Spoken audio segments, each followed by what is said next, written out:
So as I said earlier, we are concluding a series of talks today on the topic of the wisdom traditions.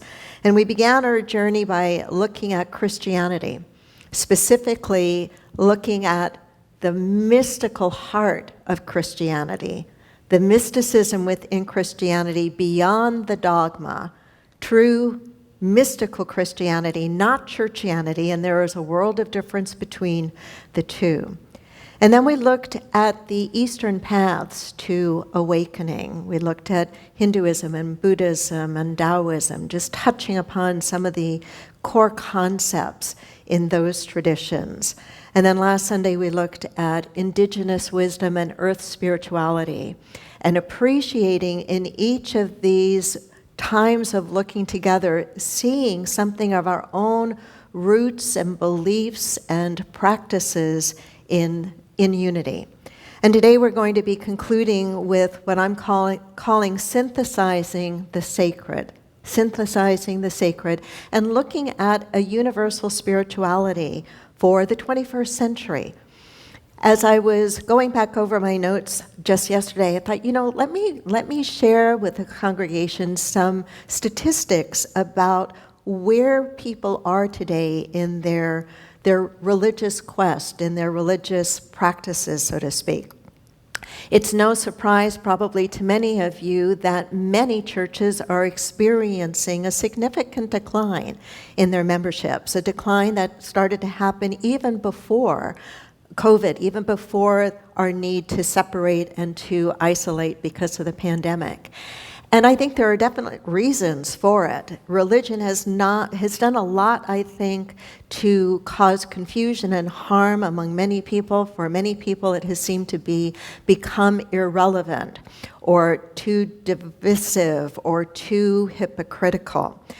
The vast number of people in the country today identify, about 30% of the country identifies today when asked what religion they belong to, as the nuns. Not N-U-N-S, but the N-O-N-E-S, the nuns. And so when asked what do you belong to, they say none. They identify with not being part of any group. And then one of the next biggest groups is one that I think we're all familiar with and might even use the term to describe ourselves. I use the term to describe myself, and that is spiritual but not religious. And that's about 1 in 4 people in our country identify as being spiritual but not religious. I also looked to see if there was any information on the demographics of those who identify as spiritual but not religious.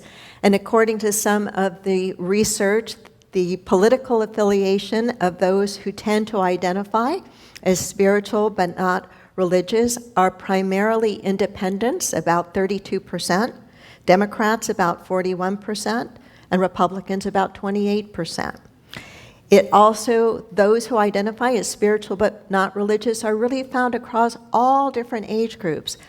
And geographically, they tend to be where we are, out west. Interesting. And so, what do people who say that they are spiritual but not religious, what do they believe in? What do they practice?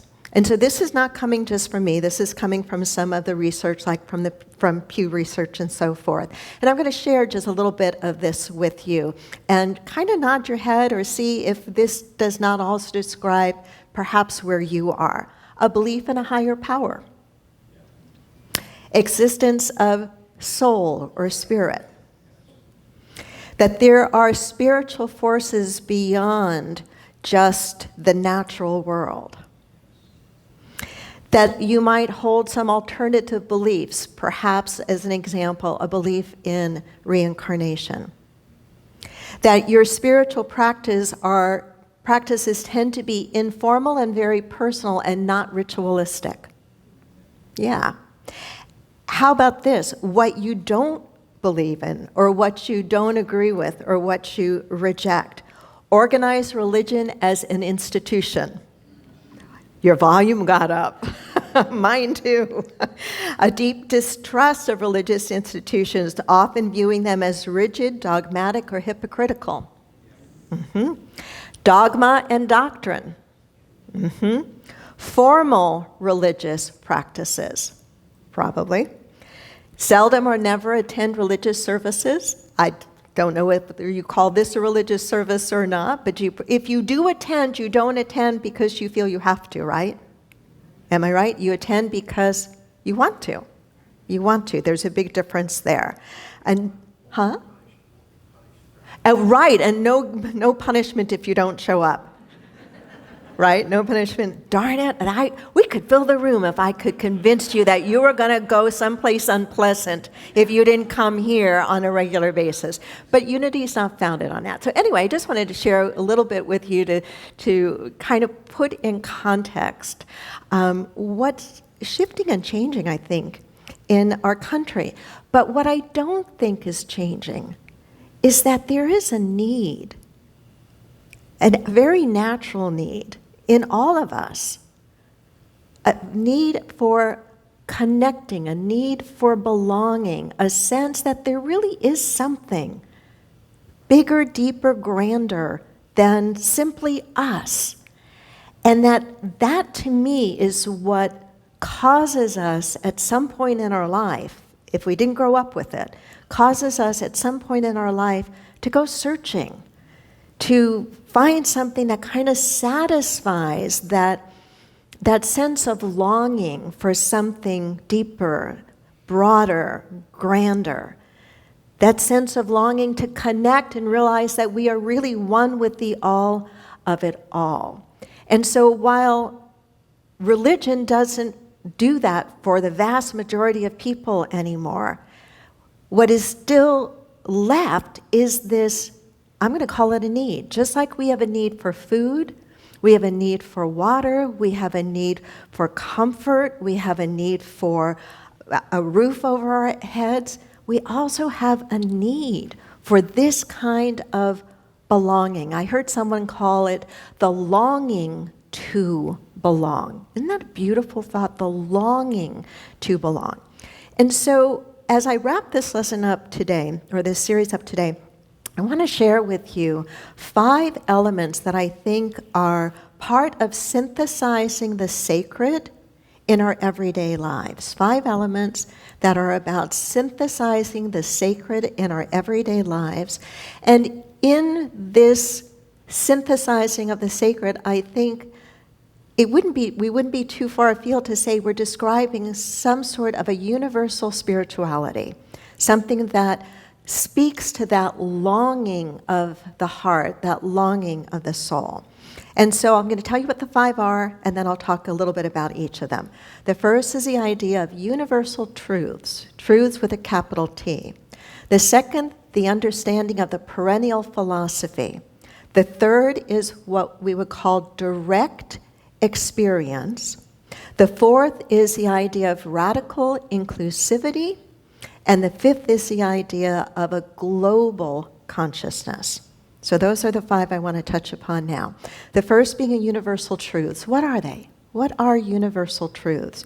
To me, universal truths are timeless, immutable, and practical for all of us, applicable to all of us. They are timeless, immutable, and applicable to all, regardless of our education, regardless of our culture, regardless of where we come from. And I think there are certain truths that we all recognize, even if we don't always do the greatest job of putting them into practice.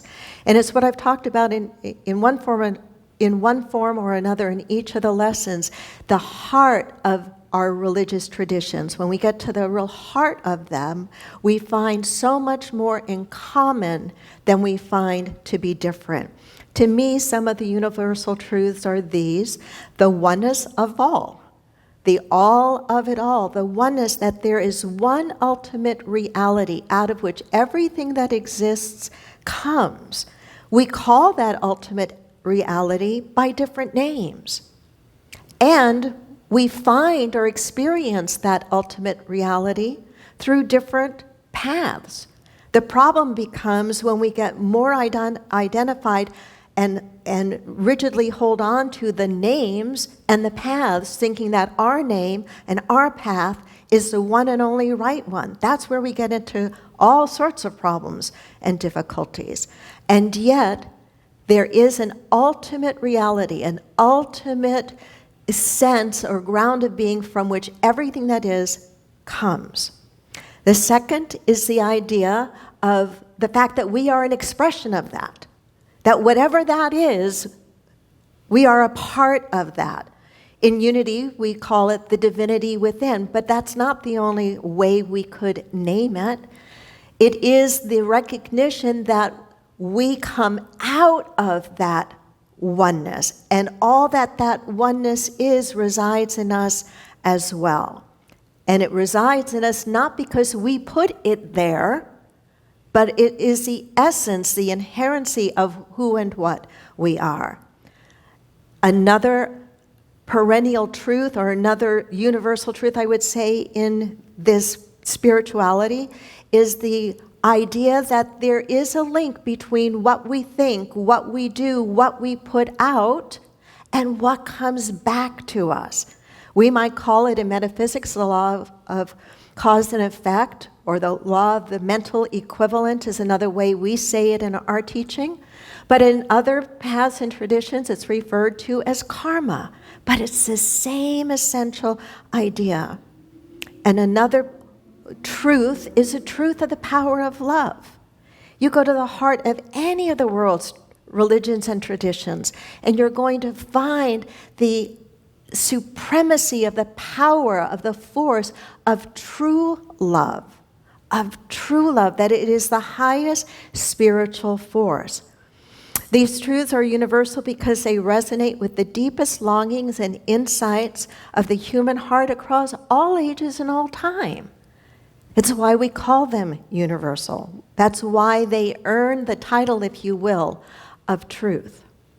The second element is taken from a term first coined from Aldous Huxley, the perennial philosophy. The perennial philosophy. Say that with me. The perennial philosophy. The perennial philosophy. It is the recognition that mystics and sages and prophets from all paths have remarkably similar insights. Let me repeat that. It's the recognition that mystics, sages, and prophets from all spiritual paths have remarkably the same insights. The way they've gotten to them might look very, very different. Very different. But ultimately, they seem to all be pointing to the same thing. There are many metaphors used to illustrate this idea of the perennial philosophy. One metaphor is that of a huge, beautiful, strong tree with a deep root system, a very solid trunk, many branches and leaves. With the trunk of the tree and the root system being the universal presence, the reality, the divine reality that gives birth to all of the branches of the tree. And the branches of the tree being the many different religions and paths and ways, sometimes totally not religious, that people come into an experience of awakening, or an experience of being one with the one with the all of it all. And the leaves being the many different ways that those religious paths might practice, the things that they do, or the rituals that they have, or the ways that they express themselves. But they're all an outgrowth of the one. The one. Or the illustration, the metaphor of the mountain, and the many paths up to the top of the mountain. And the mountain here in this metaphor being the divine reality. But the truth that there are many ways to get to the top, the enlightenment, or the real connection with that, the full connection with that divine reality. That there's not just one path, and that some of them are a lot longer than others. Some of them seem to take a lot of detours. Haven't you had that experience in your own life, in your own spiritual practice? Haven't you had the experience of practicing principles and meditation and prayer and affirmations and all the tools that we use in Unity to have a breakthrough and to experience something new, and then to find yourself kind of back where you were before, experiencing some of the same things you were experiencing before, and you think, wait a minute, I thought I finished that. Am I the only one that's had that experience? No. Okay. So some of the paths can be very winding, right?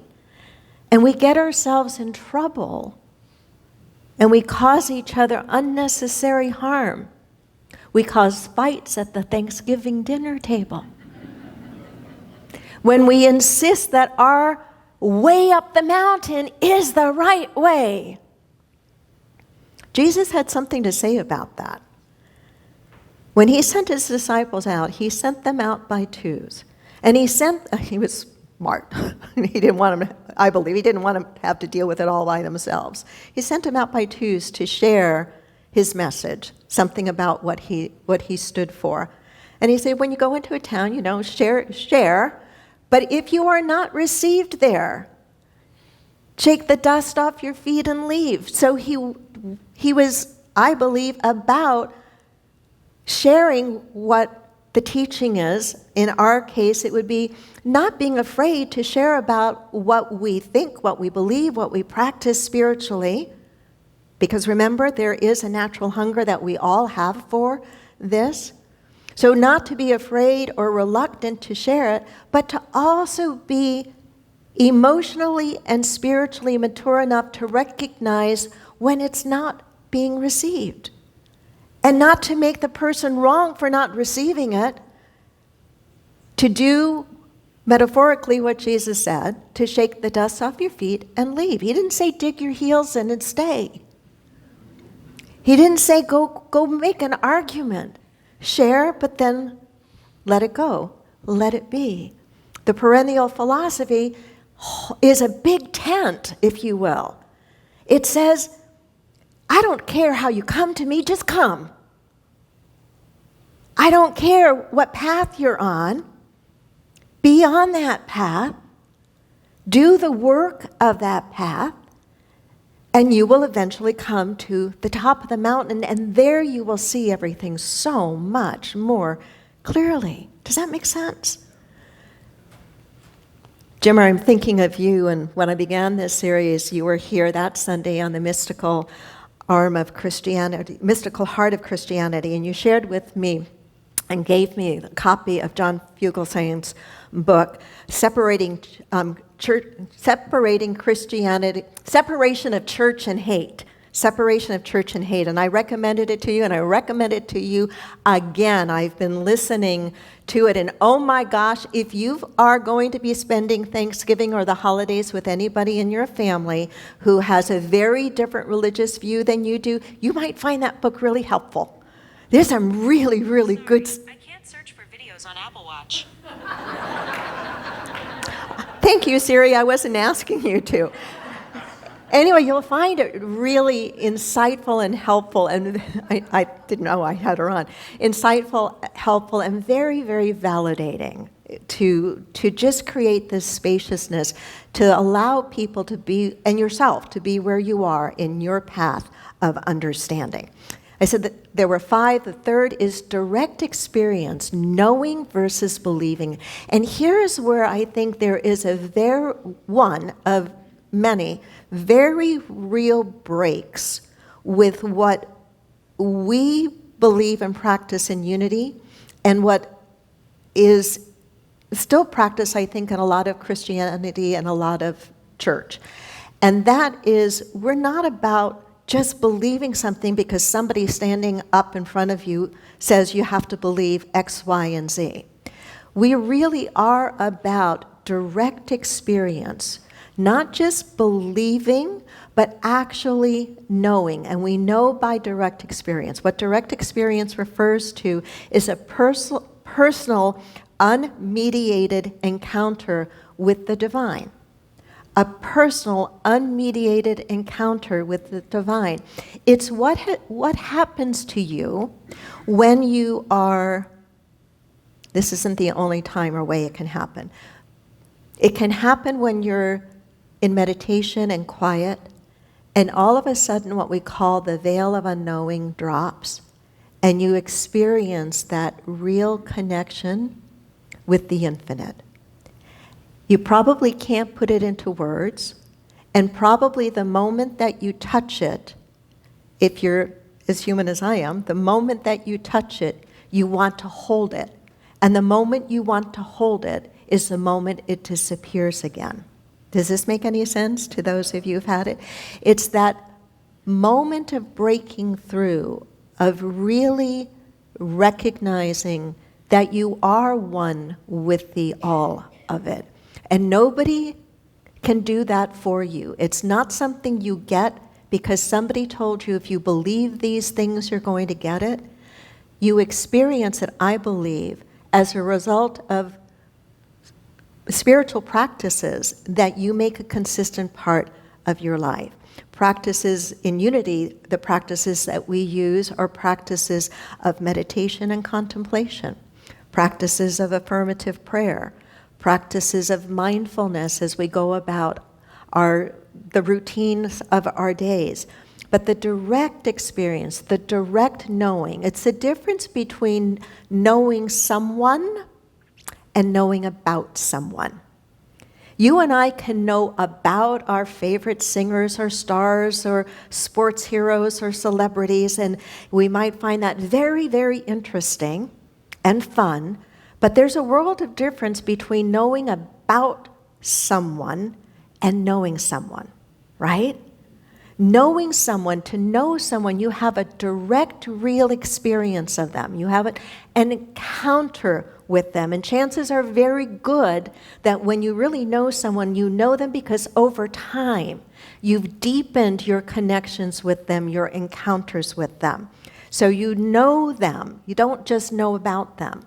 We can know God, we can know the divine, we can know ultimate reality as we sit in that quiet place, as we practice quiet in mind, as we practice opening our eyes wider, opening our heart wider.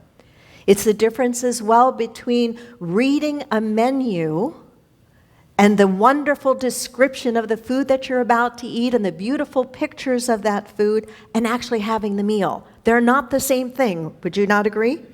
They're not the same thing. So part to me of synthesizing the sacred is really valuing the direct experience and not just believing something because somebody told you you need to believe this. The fourth is the idea of inclusivity. And that comes more easily when we really, honestly, authentically, deeply believe in the inherent divinity and goodness within all of us. Regardless of the masks that we might be wearing, regardless of our imperfect behavior, regardless of how we might act out, beneath all of that, there is a core, there is the spark, there is the essence of goodness, the essence of the divine. When we hold that spiritually, we shift everything.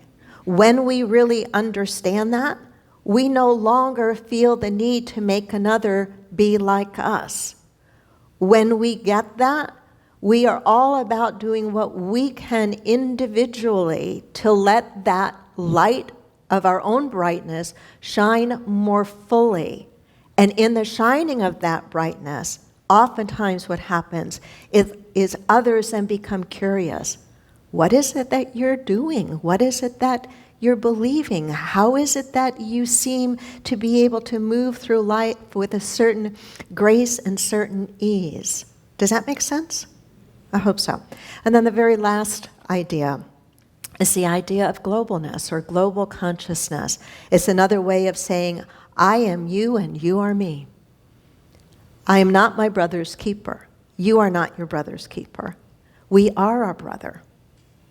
We are our sister. That's not just airy-fairy sound nice on a Sunday morning stuff. It is the truth. It is the truth. I pray for the day that we stop calling ourselves a human race and that we start really, really holding ourselves as a human family. In a race, there are what? There are winners and losers. In a family, we care about each other. In a family, we look out for one another. In a family, we know that if any part of the family is not functioning well, then the whole of the family can't be all that it could be. And so whether we look at it as brotherly love, whether we look at it as global consciousness, it informs the way we think about one another. It informs the way we work with one another. It informs the way that we treat not only one another, but as we talked about last week, the way we treat and honor the world that we live in. It all matters.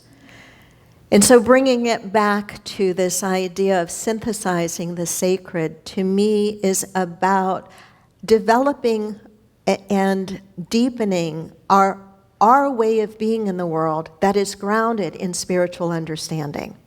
And realizing that that is not something just reserved for when we sit in the morning or the evening and do our meditation practice, or not just when we're here or a place like this on a Sunday or any other day. It is about the way we choose to walk in the world. It's the way that we choose to see one another and the way we choose to help and love one another. Namaste.